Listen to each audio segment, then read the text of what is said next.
이제 우리 다 함께 자리에서 일어나셔서 오늘 우리에게 주시는 하나님의 말씀 함께 보겠습니다. 오늘 우리에게 주시는 하나님의 말씀은 사도행전 12장 1절부터 17절까지의 말씀입니다. 사도행전 12장 1절부터 17절까지의 말씀을 제가 받들어 읽겠습니다. 그때에 헤롯 왕이 손을 들어 교회 중에서 몇 사람을 해하려 하여 요한의 형제 야고보를 칼로 죽이니 유대인들이 이 일을 기뻐하는 것을 보고 베드로도 잡으려 할세 때는 무교절 기간이라. 잡음에 옥에 가두어 군인 4씩인 네페에게 맡겨 지키고 6월절 후에 백성 앞에 끌어내고자 하더라. 이에 베드로는 옥에 갇혔고 교회는 그를 위하여 간절히 하나님께 기도하더라. 헤롯이 잡아내려고 하는 그 전날 밤에 베드로가 두 군인 틈에서 두 쇠사슬에 매여 누워 자는데 파수꾼들이 문 밖에서 옥을 지키더니 호련히 주의 사자가 나타나매 옥중에 광채가 빛나며 또 베드로의 옆구리를 쳐 깨워 이르되 급히 일어나라 하니 쇠사슬이 그 손에서 벗어지더라.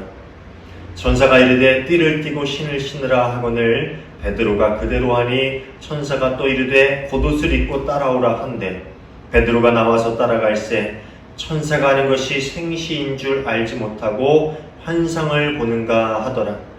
이에 첫째와 둘째 파수를 지나 시내를 통한 쇠문에 이르니 문이 저절로 열리는지라. 나와서 한 거리를 지나매 천사가 곧 떠나더라. 이에 베드로가 정신이 들어 이르되 내가 이제야 참으로 주께서 그의 천사를 보내요 나를 헤롯의 손과 유대 백성의 모든 기대에서 벗어나게 하신 줄을 알겠노라 하여 깨닫고 마가라 하는 요한의 어머니 마리아의 집에 가니 여러 사람이 거기에 모여 기도하고 있더라. 베드로가 대문을 두드린데 로데라 하는 여자아이가 영접하러 나왔다가 베드로의 음성인 줄 알고 기뻐하여 문을 미처 열지 못하고 달려들어가 말하되 베드로가 대문 밖에 섰더라 하니 그들이 말하되 내가 미쳤다 하나 여자아이는 힘써 말하되 참말이라 하니 그들이 말하되 그러면 그의 천사라 하더라. 베드로가 문 두드리기를 그치지 아니하니 그들이 문을 열어 베드로를 보고 놀라는지라. 베드로가 그들에게 손짓하여 조용하게 하고 주께서 자기를 이끌어 옥에서 나오게 하던 일을 말하고 또 야고보와 형제들에게 이 말을 전하라 하고 떠나 다른 곳으로 가니라. 아멘. 이는 오늘 우리에게 주시는 하나님의 말씀입니다. 자리에 앉아주시기 바랍니다. 오늘도 함께 예배하는 우리 모두에게 주님의 평화가 있기를 간절히 소원합니다. 우리 사도행전 11장에서부터 시작된 이방인을 향한 복음 전파의 이야기는 이 고넬료를 개종시키는 사건으로부터 시작해서 예루살렘 교회 유대인들이 베드로의 말을 듣고 그동안 가져왔던 이방인을 향한 그 벽들이 조금씩 허물어져 가게 되는 것과 또 동시에 안디옥에 살고 있던 이방인들에게 그 사이에 엄청난 부흥이 일어나고 그 소식을 들은 예루살렘 교회가 이방인 선교를 위해서 바나바를 파송하는 그런 이야기를 우리에게 들려주었지요. 그리고 마지막으로 그렇게 자신들을 위해서 바나바를 파송한 그 예루살렘 교회가 기근으로 인해서 어려움을 겪게 되었다라는 소식을 듣고 이 안디옥 교회가 자신들도 힘든 가운데 힘써 구제 헌금을 보냈다라는 이야기로 끝을 맺습니다. 11장의 이야기들은 정말 보는 이로 하여금 마음을 흐뭇하게 만들어주는 또 행복하게 만들어주는 그런 이야기들 그리고 또 앞으로 또 어떤 놀랍고 아름다운 이야기들이 펼쳐질까 하는 그런 기대를 불러일으킬 만한 그런 이야기들입니다. 그런데 그때에 라는 말과 함께 시작되는 12장의 첫 내용은 11장의 분위기와는 완전히 반대되는 다시금 교회에 닥친 시련과 박해의 이야기를 우리에게 들려주고 있지요. 12장 1절 2절의 말씀입니다. 이 무렵에 헤롯 왕이 손을 뻗쳐서 교회에 속한 몇몇 사람을 해하였다. 그는 먼저 요한과 형제간인 야고보를 칼로 죽였다. 초대 그리스도 공동체가 시작한 이후에 스데반이라는 첫 순교자는 나왔지만 이 12제자 중에는 아직 순교한 사람이 없었습니다. 그런데 요한의 형제인 야고보가 12제자들 중에 첫 번째 순교자가 되었다라는 말을 우리에게 전해주므로 이 12장의 이야기는 시작을 하고 있습니다. 야고보를 잡아 처형한 사람이 본문에는 헤롯 왕이다 라고 이야기하고 있는데, 이 헤롯 왕은 성경에서 참 여러 번 등장을 하지요. 그래서 제가 마가복음 강해를 할 때 헤롯 왕과 계보에 대해서 잠깐 이렇게 설명을 드린 적이 있는데, 여기에 나오는 헤롯 왕이라는 이름을 가진 이 사람은 헤롯 율리우스 아그리파 1세라는 사람입니다. 줄여서 헤롯 아그리파 1세라고 부르는데, 예수님께서 태어나던 때에 아기를 학살하던 그 헤롯 대왕의 손자였습니다. 여러 아들들 있었고 또 그 아들들 중에 아리스토불이라고 하는 그 아들이었습니다. 이게 손자뻘 되는 손자였지요. 이 로마의 칼리굴레 황제 때부터 글라우디오 황제에 이르기까지 이 팔레스타인 전 지역을 통치하던 그 통치의 권한을 가지고 있던 사람이었습니다. 헤롯 대왕 때 있었던 만큼이나 그 당시만큼이나 막강한 권력을 되찾아서 이 팔레스타인을 통치하던 그 권세를 갖고 있던 사람이었지요. 그런데 이 헤롯 아그리파 1세가 왜 야고보를 죽였는가 하면은 그 이유는 간단해요. 유대인의 환심을 사기 위해서였습니다. 유대의 역사가 요세푸스에 의하면은요, 이 헤롯 아그리파 1세는 팔레스타인 땅을 평화롭게 통치하기 위한 방법으로 유대인들의 호의를 얻으려고 많이 노력하는 그런 정책을 펼쳤는데, 그리고 또 스스로도 유대의식을 지킴으로 나는 너희와 한편이다 라는 것을 많이 보여주려고 했다고 합니다. 이런 이유 때문에 그는 유대 종교자들의 걱정거리 중에 하나였던 그리스도 공동체를 무너뜨리기 위해서 그들의 지도자 중에 하나였던 야고보를 잡아서 참수시키는 그런 일을 마다하지 않았던 것이지요. 그리고 막상 그렇게 하니까 그것을 보고 기뻐하는 유대인들의 무리를 보면서 그들의 환심을 더욱더 사기 위해서 초대 공동체의 최고 지도자였던 베드로를 잡아 죽이기 위해서 잡아서 감옥에 이렇게 가둬버립니다. 제사장들과 바리새인들로 구성된 사내들인 공의의 핍박이 이 그리스도 공동체에 가해진 첫 번째 핍박이었죠.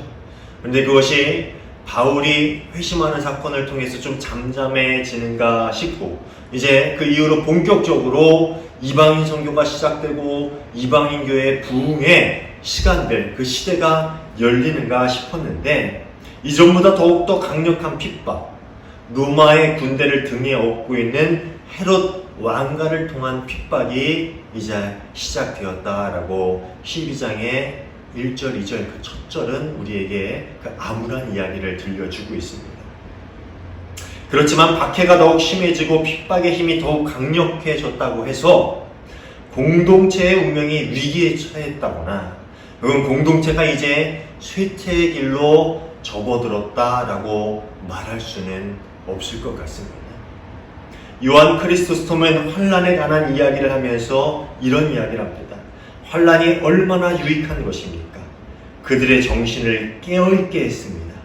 이 감옥이 얼마나 큰 유익함을 가져왔는지 보셨습니까? 이 환란을 오히려 유익한 것이요, 그리스도인의 정신을 깨어있게 하고 그들이 모여 기도하게 만들어주는 그런 계기가 되었다라는 이야기를 하면서, 그렇게 환란이 오히려 교회의 위기가 되기보다는 부흥의 기회가 되었다. 오히려 쇠퇴의 길로 접어드는 그런 순간이 아니라 더욱더 부흥의 길로 나아가게 하는 그러한 시작점이 되었다라고 이야기하고 있습니다. 이 크리소스톰의 말처럼 기독교의 역사를 보면은요, 환란과 시련을 통해서, 그 시간들을 통해서 교회는 더욱더 강력해졌고 공동체는 더욱더 부흥하였던 것을 우리가 볼 수 있지.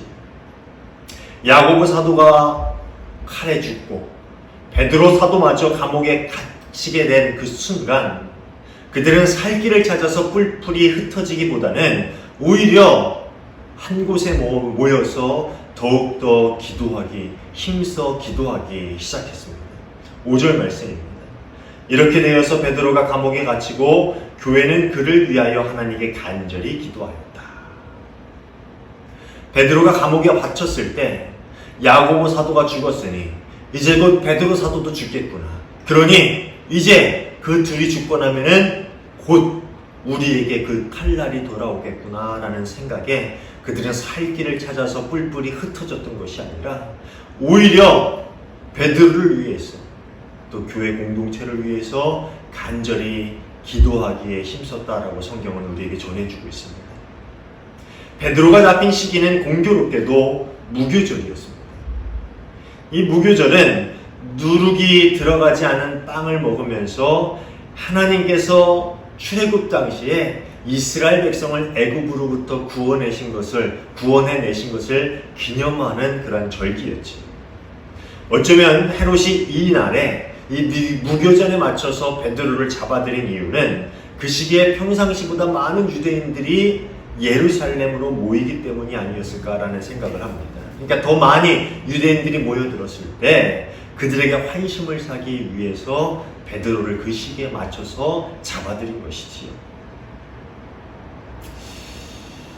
그렇지만 동시에 이 그리스도 공동체에게 유월절과 무교절이라는 절기는요, 예수님께서 십자가에 달리신 시간들을 생각나게 하는 절기였습니다. 예수님도 이 절기 즈음에 고난당하시고 십자가에 못 박혀 돌아가셨기 때문이지요. 그렇기에 그리스도 공동체 모두에게 무교절에 베드로가 잡혀서 죽음을 기다리는 이 고난의 시간은 예수님이 당하셨던 고난을 떠오르게 만드는 것이고, 이 시간에 그들이 함께 모여 기도하였다라는 것은 그들이 예수님의 고난에 동참하고 있음을 암시하기도 하는 것입니다. 예수님이 십자가에 못 박혀 돌아가실 그 당시에 제자들은 뿔뿔이 흩어져 각자의 삶의 자리를 찾아갔지만 이제 그리스도 공동체는 그렇게 하지 않습니다.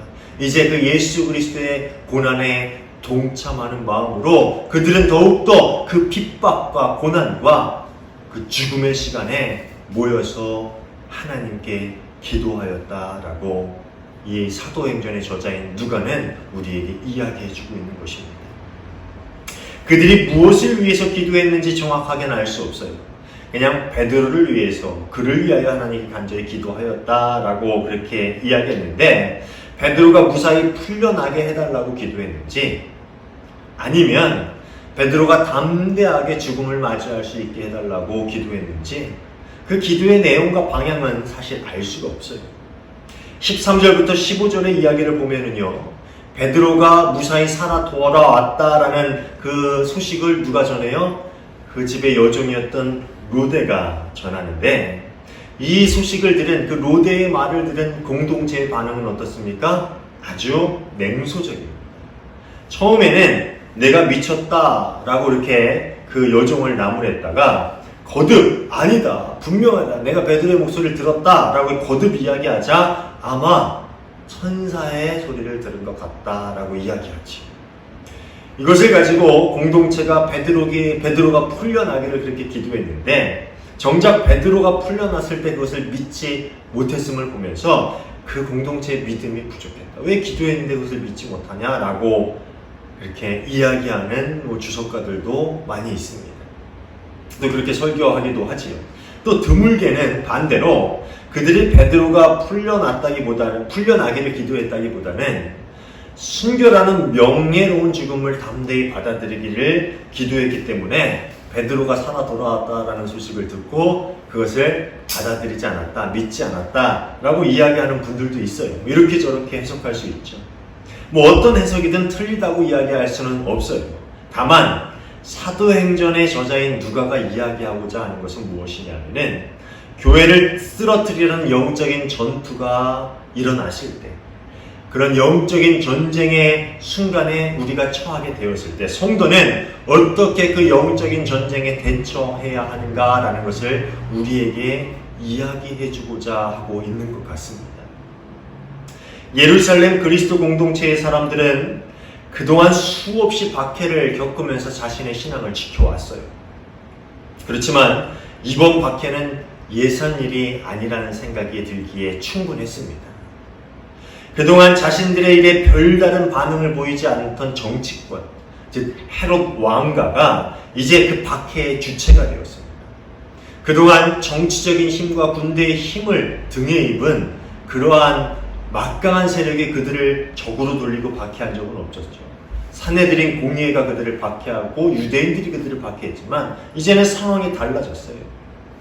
로마라는 강력한 나라를 등에 업고 있는 이 헤롯 왕, 그 정치인이 그들을 박해하기 시작했다라는 겁니다. 그리고 그 때문에 12사도 중 하나인 야고보가 참수를 당했어요.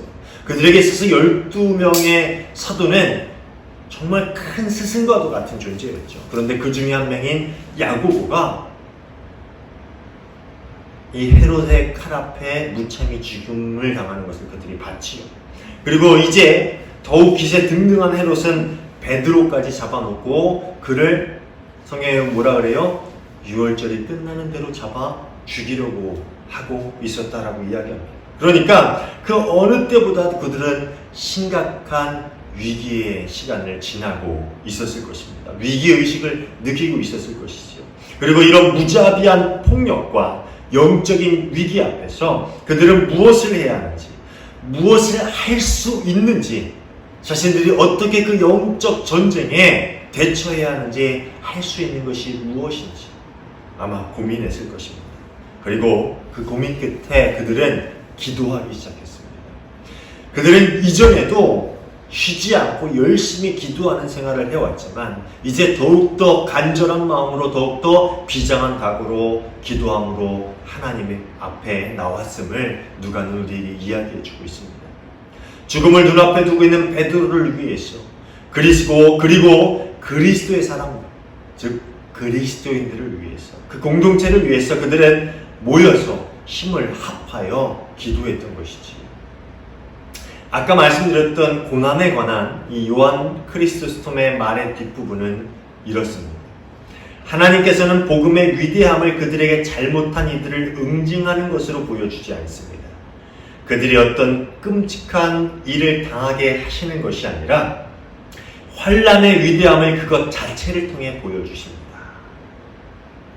참 재미있는 말인데 이게 무슨 말이냐면요, 하나님께서는 복음의 위대함, 복음을 믿는 자들, 또 복음을 전하고 그 능력을 경험한 자들의 그 위대함, 그들을 통한 하나님의 능력의 그 위대함을 어떻게 보여주시느냐. 그들을 박해하는 이들을 하나님께서 벌하시고 그들을 응징함으로 그 위대함을 나타내시는 것이 아니라, 박해하는 이들에게 끔찍한 일이 생겨서 내가 박해하면 안 되겠구나라는 것을 느끼게 하시는 것이 아니라, 그렇게 위대함을 나타내시는 게 아니라 환난 그 자체를 통해서 복음의 위대함을 드러내게 하신다. 이 얘기. 물론 12장의 뒷부분을 보면은요, 이 야고보를 죽이고 베드로까지 죽이려 했던 헤롯 아그리파 1세는 비참한 죽음을 맞이하게 됩니다. 물론 그런 경우도 있죠. 하나님의 역사하시면 다양하니까요. 그런데 이 요한 크리스토스톰이 말하는 말의 요즘 뭐냐면은 환난 그 자체 안에 하나님의 역사의 위대함, 복음의 위대함이 있다라는 것을 이야기하고 있는 거예요. 하나님께서는 환난을 주시는 환난을 주는 이들에게 응징을 가함으로 복음의 위대함을 보여주기보다는 환난 그 자체를 통해서 또 그것을 이겨내고 그것을 어떻게 대처하는가, 그 참된 그리스도인들의 행동, 그들의 삶을 통해서 복음의 위대함, 하나님의 위대함, 하나님의 영광을 세상에 보여주기를 원하고 계신다라는 말입니다. 이 말은 환난을 지나고 있는 우리 그리스도인들이 그 환난 가운데서 무엇을 바라고, 무엇을 구하고, 또 어떤 믿음의 자세로 그 시간들을 지나야 하는지, 그것을 통해서 하나님은 복음의 위대함을 세상에 알리실 계획을 가지고 있다라는 그 말을 우리에게 하고 있는 것입니다. 기도가 어떤 것을 성취하기 위한 수단이라면요. 네? 환난의 순간에, 영적인 전쟁의 순간에 기도를 통해서 환난을 가하고 핍박을 하는 이들을 꺾고 벌하고 그들을 물리적으로 이기는 그런 수단이 기도라면은, 야고보가 죽은 것과 베드로가 살아난 것은 어떻게 해석할 수가 있을까요? 왜 야고보는 죽어야 했고 왜 베드로는 야고보와 달리 살려주시는 것이었을까요?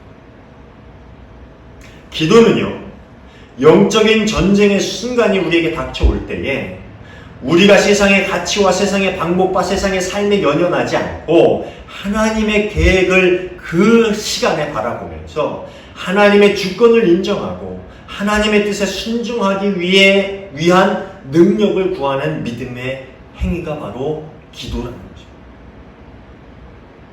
다시 말씀드리면요, 기도는 세상적인 가치를 성취하기 위해서 영적인 전쟁에 우리에게 주어진 도구가 아니라 세상적인 가치에 연연하지 않고 그 모든 시간 안에서 어떻게 우리가 하나님의 뜻을 깨닫고 구하고 그 뜻에 순종하며 나아갈 수 있는가, 그 능력을 구하는, 지혜를 구하는 믿음의 행위라는 것입니다. 오늘 본문을 보면 아주 재미있는 이야기가 나옵니다. 6절에서 10절을 보면은요, 감옥에 빠진 베드로는 감옥에 갇힌 베드로는 아주 깊은 잠에 빠져 있는 것 같습니다. 감옥에 천사가 나타나고 환한 빛이 비추었는데 그는 여전히 잠에서 깨지 않습니다. 결국 천사가 그의 옆구리를 쿡쿡 찔러 깨우자 그가 잠에서 깨어났다라고 이렇게 성경에 나오는데요. 참 재미있죠. 그리고 감옥을 빠져나와서 걸어가는 동안에도 그는 그것이 실제 일어난 일이라고 생각하지 않아요. 자기가 환상을 보고 있구나라는 생각을 해요. 잠이 들깬 것 같아요. 정말 깊은 잠에 빠져 있었던 것처럼 이 누가는 이 베드로가 감옥에 있는 그 시간들을 그렇게 묘사하고 들려주고 있습니다. 예전에 베드로는 어떤 사람이었어요? 베드로 입장에선 자꾸 옛날 이야기를 꺼내는 것이 창피하고 좀 불편할 수 있겠지만, 복음서에 기록되어 있으니까 베드로의 옛날 이야기들은 수천 년 동안 회자되어 왔지요. 예수님께서 붙잡혀 가셨을 때 몰래 예수님 뒤를 쫓아가던 베드로는 예수님의 제자인 것이 들통나자 어떤 행동을 보였습니까? 3번씩이나 예수님을 부인하고, 그리고 마지막엔 예수님을 저주하고 그 자리를 도망쳐 나온 사람이었죠. 그런데 그 두려움이 많았던 베드로가 야고보가 죽고 이제 자신 또한 무교절이 끝나면은 죽게 되었다라는 것이 뻔히 보이는 상황에서 어떻게 그렇게 깊은 잠에 빠질 수가 있었을까? 신기하지 않습니까? 예수님의 부활을 목격하고 성령의 임재를 경험한 후에 베드로는 이제 세상적인 모든 가치, 그것들을 뛰어넘어서 사는 것도 죽는 것도 평안을 누리는 것도 고난에 처하는 것도 모두 하나님을 바라보고 하나님의 뜻을 깨닫고 하나님의 뜻을 따라 살라고 주시는 시간임을 인정하는 인생이 되었다는 것이죠. 바울이나 베드로나 모든 사도들이 이제 그런 사람들이 되었다는 거예요. 그들에게 삶도 죽음도 별반 다르지 않습니다. 평안도 고난도 그들에게는 그들의 신앙이 유동치게 만드는 어떠한 굴곡의 요소도 안 됐다는 거예요. 그는 감옥에서 풀려난 후에 예수님의 동생 야고보에게, 여기서 이제 처형당한 요한의 형제 야고보가 아니라 예수님의 동생 야고보에게 또 그 외 형제들에게 교회 지도자 자리를 부탁해요. 나중에 보면 예수님의 동생 야고보가 예루살렘 교회 지도자가 되는데, 네가 이제 그것을 좀 나 대신 맡아달라라고 부탁한 후에 예루살렘을 떠나 다른 곳으로 갑니다. 어떻게 보면은 이제 수배령이 내렸기 때문에 피난을 가는 것이죠.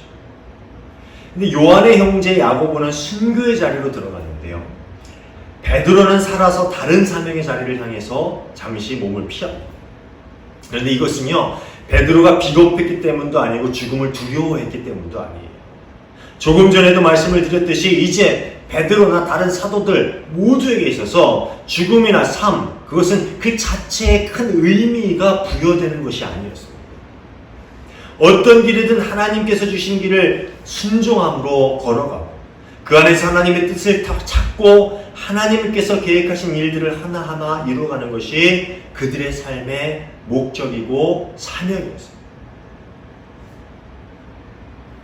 사랑하는 여러분, 우리가 죽고 사는 것, 또는 부유하게 사는 것과 가난하게 사는 것, 또 때로는 평안한 삶을 살지만 고난의 시간을 겪어야 하는 것, 또 때로는 건강하지만 또 병드는 것, 이 모든 문제들은 하나님의 능력이 있고 없고 하나님이 누구를 더 사랑하고 누구를 덜 사랑하고 뭐 이런 문제가 아니에요. 이런 것과 관련된 것이 아닙니다. 모든 것은 하나님의 목적을 이루기 위한 방법이고 시간들입니다.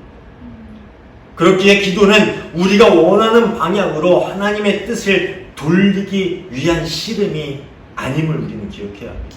기도는 우리에게 주어진 시간 안에서 하나님을 바라보고 하나님의 뜻을 찾고 그 길을 걸어가기 위한 힘과 능력을 구하기 위한 신앙적 결단이라는 것이죠. 왜냐하면은 삶도, 죽음도, 고난도, 평안도, 부유함이나 가난함도 그 자체만으로 신앙적인 삶을 살아가는 그리스도인들에겐 아무 의미가 없다는 거예요. 그 목적이 우리에게 의미를 부여하는 것이죠. 그리고 그 목적은 모든 시간 가운데서도 우리가 어떻게 하나님의 뜻을 찾고 구하고 그 뜻 안에 거하며 하나님의 일들을 이루어갈 수 있는가. 그것이 모든 삶의 요소들을 주시는 하나님의 뜻과 계획이고 우리 삶의 목적이라는 것을 여러분 기억하시길 바랍니다. 그렇기 때문에 늘 우리 앞에 펼쳐진 영적인 전쟁터에서 기도하고 하나님 계획 안으로 들어가 하나님의 나라를 세워갈 수 있는 저와 여러분 모두가 되시기를 주님의 이름으로 부탁을 드립니다. 사랑하는 여러분, 요한 크리스토스의 말처럼 환난 그 자체를 통해서 복음의 위대함을 증거할 수 있는 사람, 우리가 평안할 때나 고난받을 때나 아니 우리가 병든 그 자체를 통해서도 복음의 위대함과 하나님의 능력을 세상 가운데 증거할 수 있는 사람, 우리에게 주어진 모든 삶의 순간순간 그것 자체의 의미를 부여하는 것이 아니라 그것을 통해서 하나님의 목적과 뜻을 발견해가며 그것으로 복음의 위대함을 증거할 수 있는 삶, 그런 삶을 살아갈 수 있는 저와 여러분 모두가 되시기를 주님의 이름으로 축원합니다. 기도하겠습니다. 하나님 감사합니다. 저에게 주시는 모든 것을 인하여 감사합니다. 때론 평안을 주심에 감사합니다. 그러나 때론 고난을 주심에도 감사합니다. 때로는 가시를 주심에 감사합니다. 때로는 부유함에 처하게 하심을 감사합니다. 그러나 때론 가난한 시간을 겪게 하심에도 감사합니다. 그 모든 것들 자체에 의미가 없으니 그저 그 모든 것들이 하나님의 뜻을 발견하고 그 시간들을 통해 하나님의 능력과 복음의 위대함과 정말 하나님께 영광을 돌리는 그런 삶의 목적이 그 모든 것을 주시는 이유임을 깨닫게 하심에 감사를 드립니다.